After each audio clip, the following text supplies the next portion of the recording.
يا مساء الرعب. النهارده مش هحكي لك عن جريمة عادية. النهارده أقول لك على حاجة العقل بيرفضها تماما والقلب بيتقطع عليها. تخيل تبقى في وسط أهلك وتكتشف إن أكتر حد بتحبه هو اللي باعك، هو اللي سلمك للموت بدم بارد ومن غير رمشة عين.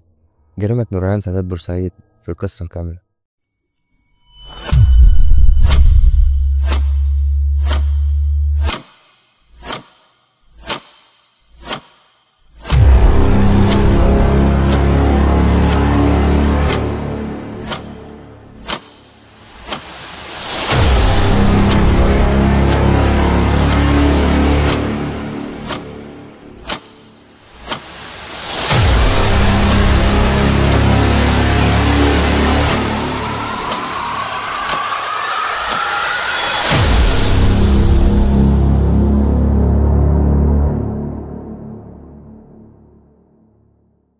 في ديسمبر 2022 في حي العرب ببورسعيد اتبلغت الشرطة بوجود جثة ست في شقتها.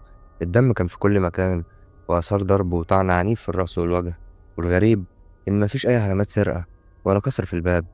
مين اللي دخل؟ مين اللي عمل كده؟ وليه يعمل كده؟ الضحية كانت ست بسيطة، أم عايشة لوحدها مع بنتها اسمها سعاد، معروفة إنها طيبة وبتحب الخير. وبنتها تبقى نورهان عندها 20 سنة، طالبة، وكان الكل بيقول إنها بنت مؤدبة وهادية. لكن اللي حصل في الشقة ملوش أي علاقة لا بالأدب ولا بالهدوء. الشرطة بدأت تراجع الكاميرات حوالين العمارة ولقوا حاجة غريبة جدا. ولد غريب دخل العمارة قبل الجريمة بساعة وطلع بعدها بساعتين ووشه كان مرعوب جدا. بدأت الأسئلة: مين الولد ده؟ وليه دخل بيت الست سعاد؟ وبعدين اختفى فجأة. وبعدها جت الصدمة.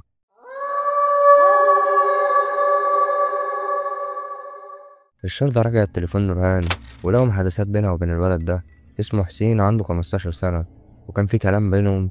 وفي المحادثات لقوا كلام نورهان وهي بتقول مش قادر أعيش معاها ولازم نتخلص منها. وبعدها نورهان اتفقت معاه وقالت هندخل نضربها وأنا هكون معاك. إيه؟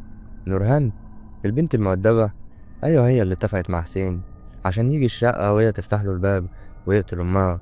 يوم الجريمة نورهان كلمت حسين قبل وقت الجريمة بساعتين، وبعد ساعة وصل حسين للشقة. نورهان فتحت له، ونورهان كانت واقفة وشايفة كل حاجة بتحصل، وأمها بتصرخ وبتقول لها يا بنتي ساعديني. لكن نورهان ما اتحركتش وسابت حسين يضربها بالشاكوش لحد ما ماتت تماما. ولما خلص قالت له خلصت؟ رد وقال اه خلصت، وهي ماتت دلوقتي. الشرطة قدرت توصل لحسين وقبضت عليه، وحسين اعترف بكل حاجة. قال أنا كنت بحبها وهي قالت لي نقتل أمها عشان نتجوز. جاب نورهان عشان يستجوبوها. في الأول أنكرت وقالت أنا كنت في أوضة تانية ومعرفش مين دخل، بس لما جوها بالرسايل انهارت وقالت جملة واحدة: أنا كنت بكرهها، كانت دايما ضد حبنا. القضية اتعرضت على النيابة وتمت إحالتها للمحكمة، وحسين اتحبس 10 سنوات لأنه كان قاصر في وقت الجريمة، كان عنده 15 سنة بس. ونهار اتحكم عليها بالإعدام وهي عندها 20 سنة. بعدها قدمت طعن في الحكم، بس الحكم كان نهائي ومينفعش فيه الطعن. في ناس بتخاف من الناس الغريبة عنهم، بس الحقيقة الخوف الحقيقي من اللي في بيتك. نورهان مش بس قتلت أمها، دي قتلت كل معنى للرحمة، كل معنى للإنسانية.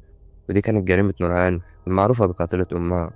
لو القصة دي صدمتك ما تنساش تعمل لايك وتشترك في القناة وتشير الفيديو عشان نوصل لأكبر عدد من الناس. سلام.